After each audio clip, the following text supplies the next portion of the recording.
Trains are hard. How do I use them? Like this. Well, okay, but how specifically? Let me show you a technique I call train abstraction. This is a gear factory. It makes gears. How it makes gears, almost entirely irrelevant. Think of all of your builds as a mystery box. Plates go in, gears come out. It doesn't matter what's in the box as long as it does what it's supposed to do. The greater factory doesn't care how the gears got here, since as long as we're outside of the box, it's impossible to tell the difference. Likewise, the gear factory doesn't know how the iron plates are made. We can abstract that one too.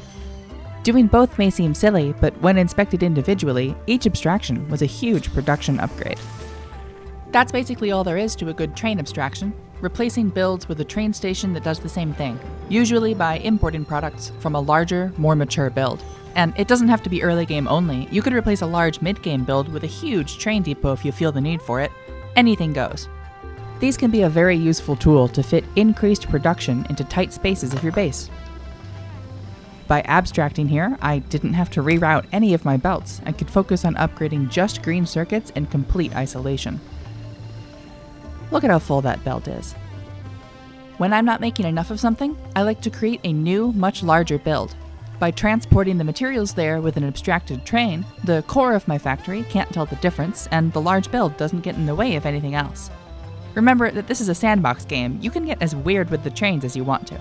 Keep adding one train after another, and soon enough, you've figured out how to tie solid steel into a knot. It may take you some time to puzzle out how your new train should look or function, and that's okay. Give yourself the time you need to solve that puzzle. It's the fun part.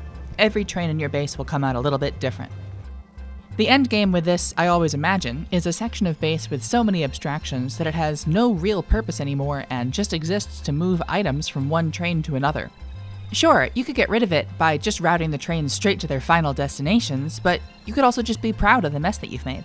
Imagine a base with a giant hub and spoke configuration and absolutely nothing of importance going on in the center. Maybe you can have a mall there, but no real production at all, just an entirely useless and arbitrary architecture. If you had gone the rail network route, every train would be the same, and you'd have to spend a lot more time and resources building all the rails out before transporting a single product. To me, that's a chore, not a game. I'd rather build in the worst way and have fun doing it. Adding new train stops may take longer individually, but it's less time spent on routing tracks in one go, and more time making the small decisions that lead to uniquely messy factories. And that's not even mentioning the time and material investment of building one of those giant rail blueprints. Look at the rail to train stop ratio of this design that I once made while playing Pianodons. It was literally so much effort to set up that I stopped there and still haven't gone back to that save since. There's nothing I hate in this game more than having to spend hours of playtime rebuilding my entire base from scratch. I'd rather expand a little bit at a time than tear down a starter base to build the real one. I've already been building. Of course it's my real base. It's real. It's here. You can see it. Factorio doesn't have to just be about automation and perfection. You can turn it into a puzzle game with a few small differences to your playstyle. Get out there and make some spaghetti of your own. You can use train abstractions as a patch job fix for any shortcomings, and if those don't work, you can just do it again, or build larger by decentralizing and building the same thing in two places.